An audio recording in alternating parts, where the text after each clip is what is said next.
welcome back to Learn Well podcast in this new episode. Today, as usual, we are going to have an international guest that this time is joining us from Austria.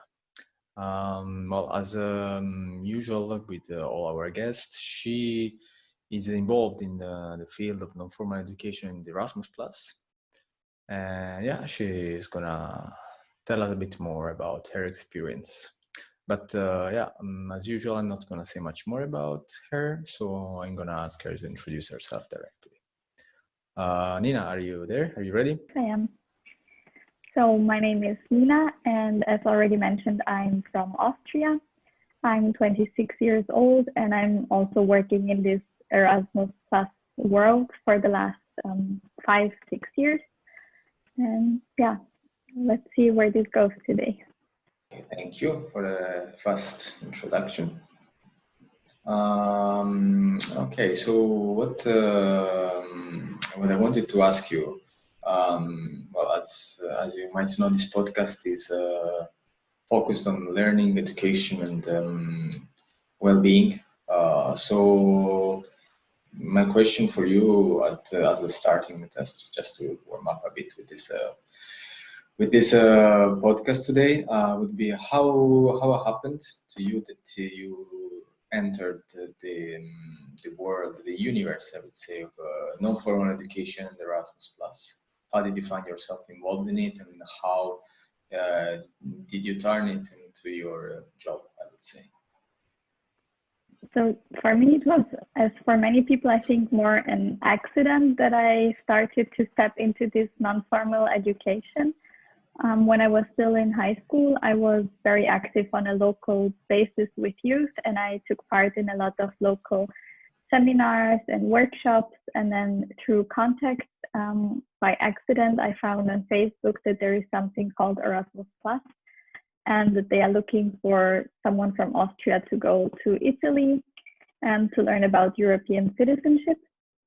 And as I was already a bit in this non-formal sector besides school, I decided why not give it a shot and try. And then I think it was 2012, I went on this first youth exchange project within Erasmus Plus. And since I started, I stayed in this field quite regularly. It started with few projects, and then I continued to go to more and more until we decided to found our own NGO and do the projects and organize them ourselves to offer some non-formal learning also to other youngsters that might not even know it exists out there. Thank you. Actually, you already passed me the ball for what I wanted to ask you after. It's like, as you said, like it was also my case. Somehow randomly, I ended up in this parallel universe, I would say, and so what I wanted to ask you now is about how come that after you entering this world, let's say randomly, how come that at some point you decided to switch to be the one initiating these opportunities? So not just to participate simply, but actually to organize, to be the one that is in charge of promoting such kind of education. Well, as I was already active in this local field in Austria, I was already involved in organizing some events for youngsters that lasted 2 to 3 days. And once I started with this Erasmus Plus project, I participated once and twice, and then a third time. And after a while, there was one girl from Austria that I met several times, and we have been to some projects together. And then at some point we decided that, okay, we have learned quite a lot and we have experienced quite a lot, but there are still some minor things that we think could be improved and could be made even better or more available to youngsters. And we thought about topics that interest us, that we were also missing in the Erasmus Plus field. And as we had quite some international contacts, one day we just decided, let's create our NGO. How hard can that be? I had another youth NGO before that in Austria, so I already knew how to set up the paperwork.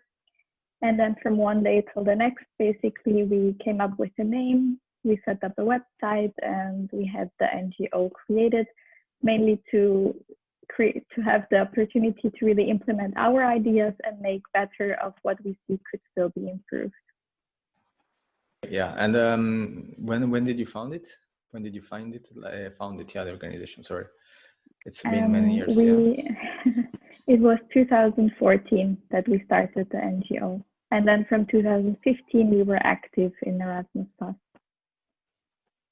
for quite a while. Yeah, that's so it's like quite some time indeed, yeah. And that's why well, the reason why I asked you it's about like when you founded the organization is because I want also to ask you like so yeah, since you got into this world and since you founded your organization, as far as I know, like you've been organizing quite some of formal education projects and providing opportunities for youth to join up and to be part in those.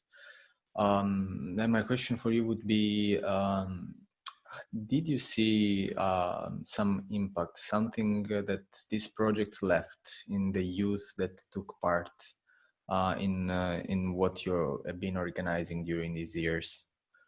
Like, did you see some impact in the youth and in your community when you organize projects in your town, in your city? Actually quite a lot. So on this local level, what we have realized is that there is a lot of young people that have great ideas, but they don't know how to actually make the ideas, put them into action. So we saw quite a lot of young people that got this initial push in a way from our side and the non-formal education to actually not only dream about something, but actually get active and start something. That was from starting regular football sessions with refugees up to founding their own NGOs, applying for some other studies, or simply gathering people around, starting their own events, even in a smaller context.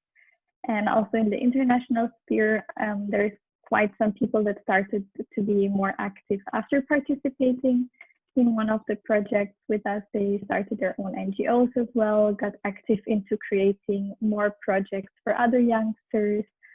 And we have quite some networks that got established through meeting international people.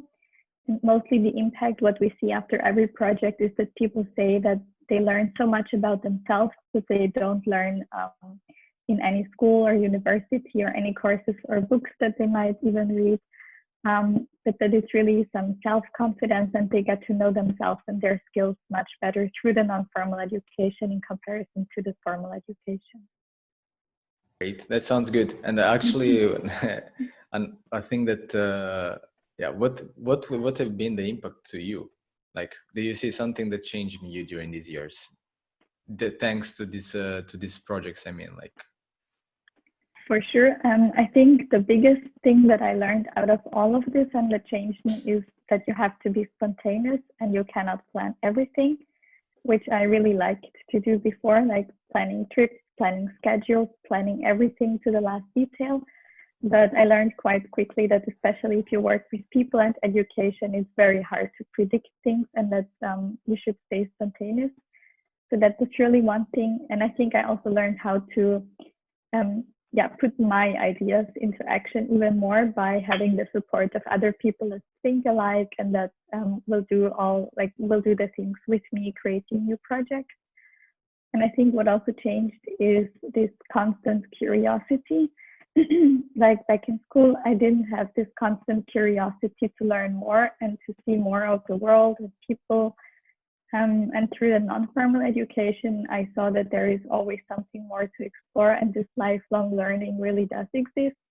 And I think that's one thing that stays with me from the first project, even until now, that I am curious and I really want to see and learn more.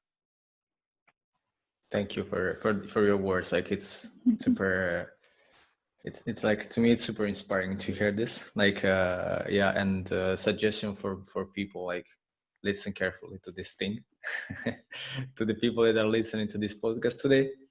Yeah, and now I want to do a sort of a little jump, so from the past to what happened until now, and how was this experience changing and impacting people. I wanted to ask you how it is now during these days, during this current situation in all the world.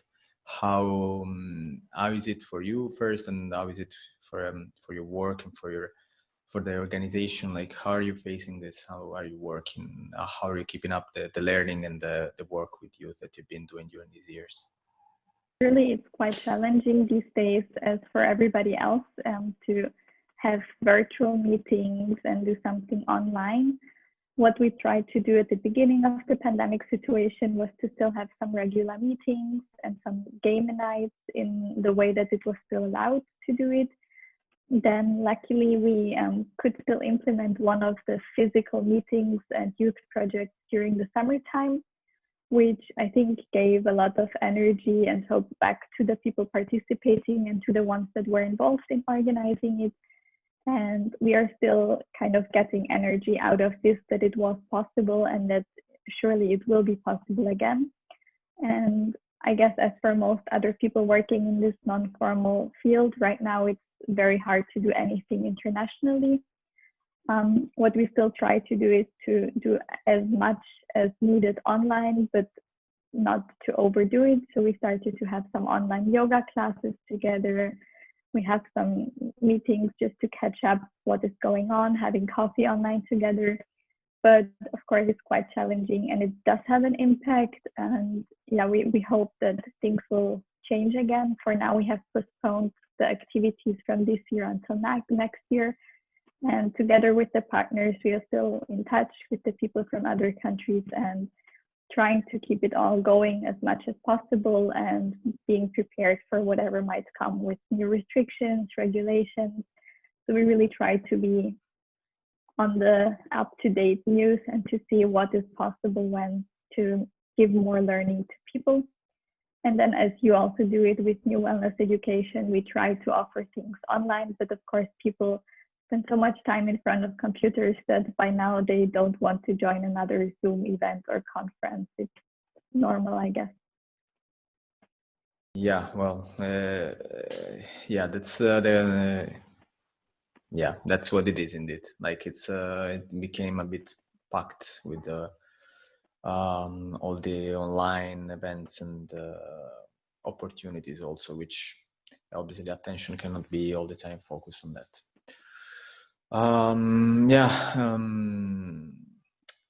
What I wanted to ask you is now, if you have, okay, first of all, thank you for what you mentioned up to now. And do you have something else that you want to suggest, some suggestions, hints or tips, maybe even related to the current situation, how to face it, or something in general, like about non-formal education and learning? I think that one takeaway message for sure is that even when it's very frustrating right now that we cannot meet people from other countries or meet in person, even in the same country, not to give it up completely, because the times will change and at some point we will be able to meet again. So I hope that others will stay on the ball and are ready for the next meetings in the next year already, and how to cope with it. Honestly, I find it very easy to spend my time by reading books or baking or having walks with friends, which is still allowed in Austria, luckily, to be outside together. And I just try to make the best out of the situation, I guess, as everybody else.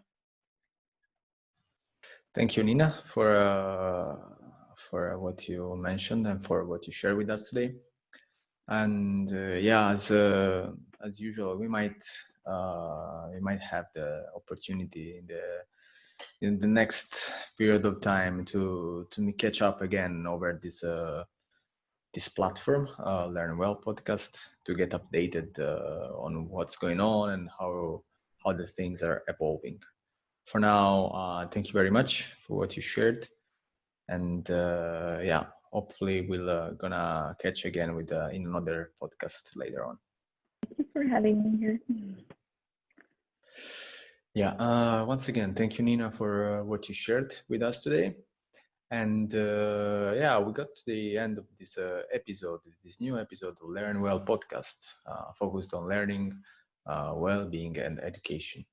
As usual, I invite you all to stay tuned on our channels in order to get updated for the next episode coming in the next weeks.